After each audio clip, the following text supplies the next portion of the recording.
Bonjour, je m'appelle Mwanga Mafuta Oriensia Image Prudence. Le Seigneur m'a délivré de l'alcool. Alors, je me souviens que ça a commencé dans mon jeune âge. Je devais avoir entre 9 et 10 ans. Et lorsqu'on mangeait avec les parents à table, il arrivait qu'on nous donne du vin rouge, de l'alcool. Et à chaque fois qu'on mangeait à table, c'était comme ça. Et parfois, quand on avait des réceptions à la maison, les plus grands prenaient de la bière, mais il arrivait parfois qu'ils donnent aussi aux tout petits. Et j'ai grandi dans ce rythme-là, mais ce n'était pas volontaire. Lorsque je prenais, ce n'était pas volontaire, c'est parce qu'on me donnait. Mais à mes 18 ans, je me souviens très bien, une fois, j'étais dehors, je discutais avec mes aînés. Et mon grand frère m'a dit « Prends les bouteilles, tu vas l'acheter de la bière pour nous. » Et il m'a dit « Prends une bouteille de plus, tu vas acheter pour toi et tu vas boire. » Tu as déjà pris une bouteille d'alcool seul? Je lui ai dit « Non, je ne l'ai pas encore fait. » Il m'a dit « D'accord, tu vas prendre. Comme on est à la maison, il n'y a pas de souci. » Je suis allée acheter. On a commencé à prendre et je me souviens que je me suis déplacée avec ma bouteille. Je suis allée dans la chambre et je prenais de la bière, mais je lisais la Bible en même temps. Et je me rappelle que mon frère s'est approché de moi pour me dire « Mais qu'est-ce que tu es en train de faire? Est-ce que tu te rends compte que tu prends de l'alcool et tu lis la Bible en même temps? Ce n'est pas normal ce que tu fais, ferme-moi cette Bible. » Et juste comme ça, d'un trait, j'ai fini ma bouteille. Et j'ai remarqué qu'il n'y avait aucun effet. Je ne ressentais rien. Et après, ce jour-là, je n'ai plus repris de l'alcool. C'est lorsque j'ai obtenu mon bac. Ce jour-là, mes aînés ont prévu faire une petite fête pour moi. Ils ont loué une boîte de nuit juste pour moi. Et lorsqu'on est arrivé, ils m'ont dit « Tu peux boire, faire ce que tu veux. Tu as eu ton bac et tout. Et on est fiers de toi. » Et cette nuit-là, j'ai bu comme c'est pas permis. Sauf qu'en rentrant à la maison, je ne sentais pas les effets que les gens pouvaient avoir, où tu as le vertige, tu peux tomber, je ne sentais pas ça. Et au fur et à mesure, c'est devenu comme une habitude. C'est devenu comme une habitude. Il arrivait parfois que quand j'étais dans la cuisine, j'avais toujours une bouteille à côté de moi. C'était vraiment devenu récurrent. À chaque fois que j'étais dans la cuisine, il fallait qu'il y ait une bouteille d'alcool à côté de moi. Et quand je n'avais pas assez de moyens pour m'acheter une bouteille, parce qu'à l'époque, une bouteille coûtait 500 francs CFA. Donc quand j'avais des pièces 100 francs ou 200, j'allais à la boutique. Chez nous, on vendait des petits sachets de whisky. Les gens appelaient ça contre-mur. Donc j'en achetais au moins 3. J'allais me cacher dans la chambre, je prenais ça. Mais les effets, je les ressentais toujours pas.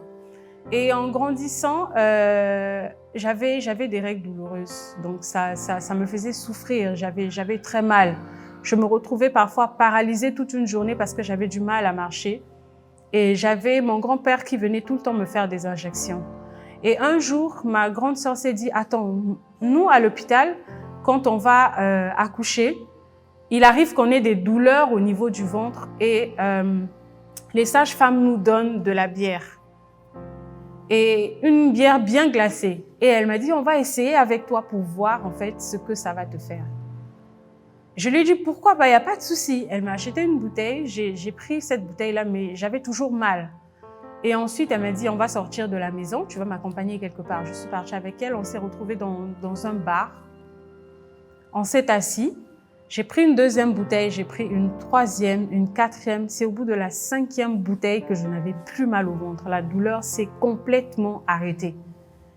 Et j'ai cru à ça. Je me suis dit, ah tiens, voici un remède. Et c'était devenu récurrent. À chaque fois que j'avais mal au ventre, je prenais ça et je voyais des effets. Sauf qu'en faisant ça, je commençais à m'enfoncer. J'avais commencé avec une bouteille et au bout d'un moment, je me suis retrouvée à prendre de la bière brune, qu'on appelle de la Guinness. Et c'est très fort, cette bière brune-là. J'ai quitté d'une bouteille et je me suis retrouvée à un casier de Guinness. J'aimais ça, je me sentais bien quand je prenais de l'alcool. Et même lorsque j'ai quitté le Congo pour aller continuer mes études en Italie, j'avais changé de niveau. C'était plus de la bière que je prenais, c'était maintenant du whisky. J'avais eu à rencontrer certaines personnes avec qui j'habitais et la maison dans laquelle on était, il n'y avait pas de chauffage. Et pendant l'hiver, il faisait extrêmement froid. Et il y avait un monsieur qui n'était pas loin de là, il vendait des fruits, mais il vendait aussi du vin. Et il avait des damjans de vin rouge. C'était des damjans de 5 à 10 litres.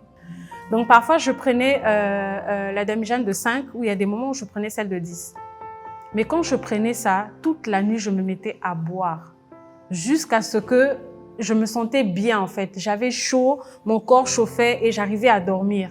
J'ai quitté le vin, c'était maintenant de la vodka que je prenais. Il arrivait parfois que j'achetais une bouteille de vodka, pêche, avec des boissons énergisantes. Je m'enfermais dans ma chambre et je faisais des cocktails seule.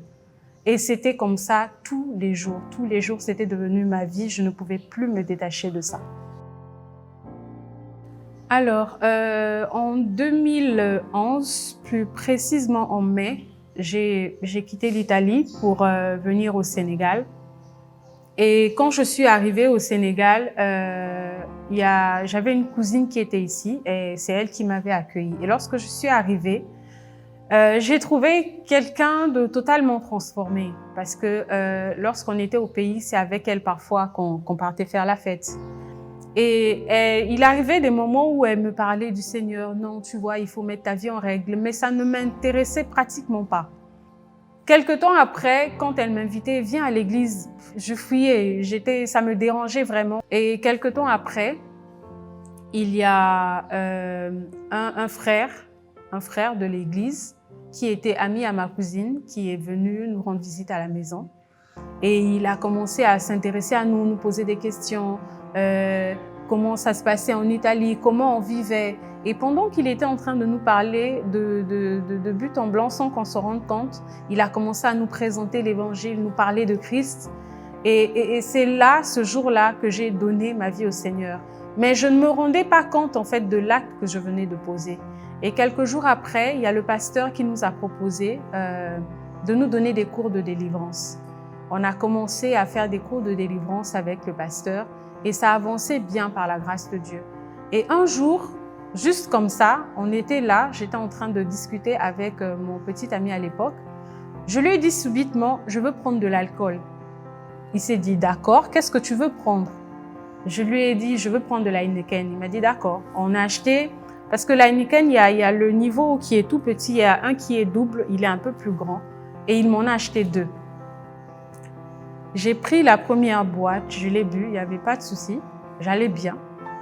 C'est quand j'ai enchaîné la deuxième boîte, j'avais l'impression que le ciel, en fait, allait tomber sur ma tête. J'avais le vertige, je ne me sentais pas bien. Et donc tout ça, comme on avait mis de la musique, je commençais à danser n'importe comment. J'avais l'air ridicule à la limite. Et cette nuit-là, je n'ai pas du tout dormi. J'avais extrêmement mal à l'estomac. J'avais l'impression qu'on allait m'arracher mon estomac. Je me sentais mal. Je me sentais très mal. Et j'ai vomi toute cette nuit-là. Et le lendemain matin, lorsque je me suis réveillée, en fait, j'avais l'impression qu'il y avait quelque chose qu'on avait ôté en moi. Et rien qu'à entendre parler de l'alcool, j'avais de la nausée. Je ne voulais plus entendre parler de ça. Je ne voulais plus sentir l'odeur. Et même quand quelqu'un me disait « tu ne veux pas », ça me rendait nerveuse. Et c'est ce jour-là que j'ai compris que le Seigneur avait ôté cette envie-là, ce vice-là que j'avais en moi. La Bible dit « si le Fils de Dieu vous a affranchi, vous êtes réellement libre ». Et le Seigneur m'a affranchi de l'alcool. Et vous qui me suivez maintenant, le Seigneur peut faire de même avec vous. Ce qu'il a fait pour moi, ce qu'il a accompli dans ma vie, il est capable de le faire avec vous. La Bible dit que rien n'est impossible à Dieu. Alors je vous invite, vous là, qui traversez par des temps difficiles, de pouvoir vous approcher du Seigneur et il fera de même pour vous. Que Dieu vous bénisse.